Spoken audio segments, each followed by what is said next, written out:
This module covers computerized payroll. There are 2 exams in this section, weekly payroll and monthly payroll. When using Sage MicroPay for the very first time, we need to set up a company on the system and at least one payroll in that company. We should also set up a user with a password. In this case, we will set ourselves up as the main user. To complete these 2 tasks, we must be logged in as admin. The following video from Sage demonstrates how to do this. Start Sage MicroPay and log in using the username admin and the password is pass.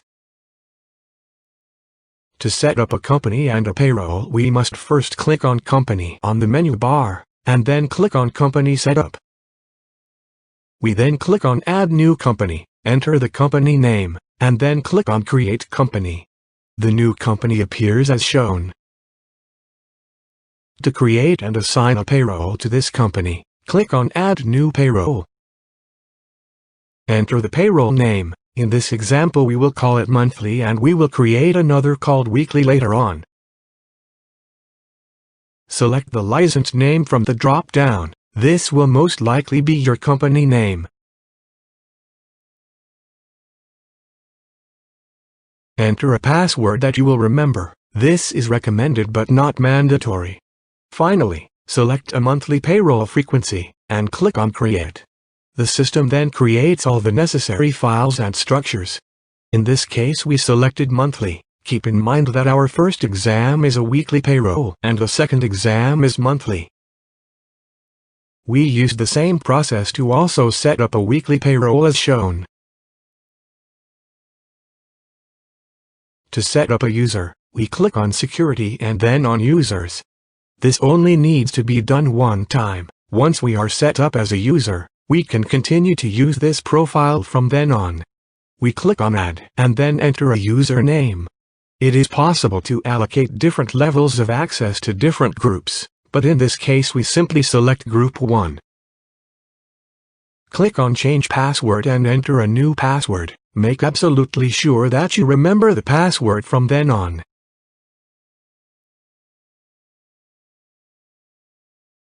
Take some time now to practice these skills. Start the program and log in as admin. Create a few companies and payrolls. Create a few users also, but choose one specific username to use from then on, so that you do not confuse yourself with too many usernames and passwords. Return to this video when ready. When finished the initial setup, we will need to click on Login at the top left and select Login to a payroll. We then enter our username and password in the top section of the dialog box. Select the payroll name from the drop-down and then enter the payroll password. Click on OK to finish. You will then see the front screen where we process the payroll. Using information from any sample exam provided by your instructor, set up the company details, the payments and the deduction details in the company payroll menu. From the company payroll menu, select company details.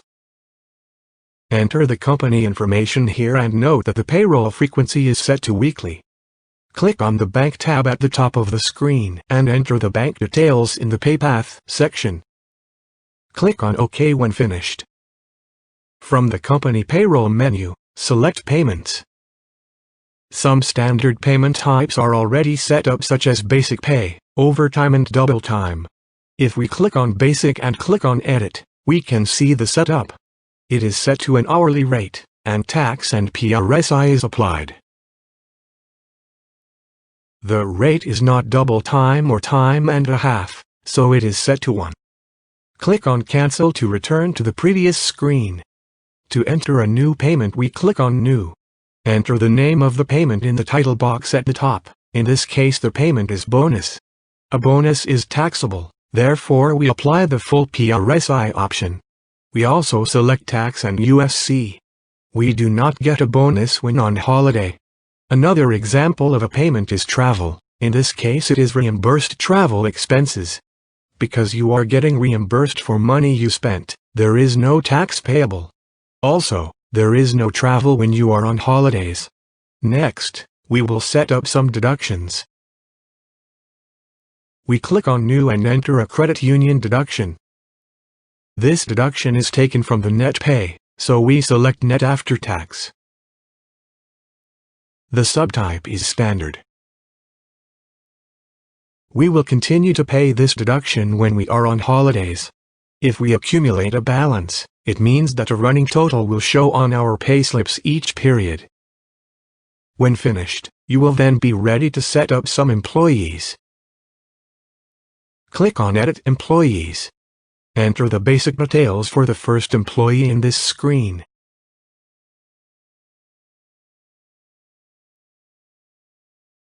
Click on Next when finished. In the Personnel tab, enter any relevant details. As a rule of thumb, you will enter all given information about each employee and leave the fields blank if you are not given information for that field. Click on the next tab called Tax PRSI-USC. Select Normal from the Tax Status box. Enter the yearly tax credits and cutoff point. When you tab out of each box, the weekly amount is automatically calculated. Select A1 for the PRSI code. The USC by default is set to Emergency. Click on Override USC Details.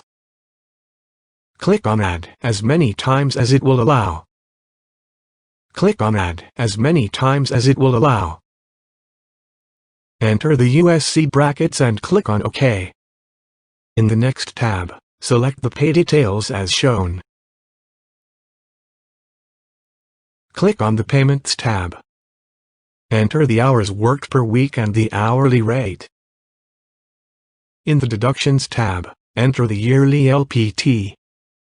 Enter a figure for the pension. Leave it as fixed amount and click on Done. We can enter the weekly credit union deduction in this section also. Next, click on Company Payroll and then click on Calendar. Click on the New Calendar tab. Type in the date of your first pay date of the year. Also select the days of the week that the system can treat as valid pay days. Then click on Update and then click on Save. Take some time now to practice the setup steps using the exercises given to you by your instructor.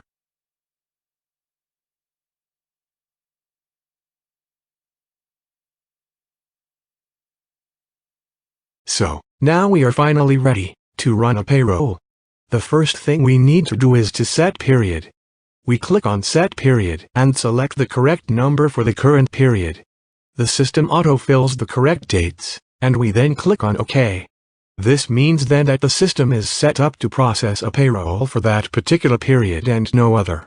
We then click on Enter Time and Pay to start processing the payroll. Click on Continue to open the timesheets. You can choose which employee to process by either clicking on the icon beside the name box or by clicking on the navigation arrows at the end of the screen. Enter the basic hours, overtime, bonus and any other payments here. When finished, click on Payslip at the top right to view the payslip. Click on the X at the top right to exit the payslip, and then click on Save. When all the employees' pay has been entered for this period, we end the period by clicking on End of Period. We can then print or preview various reports including the control summary and the gross to net etc.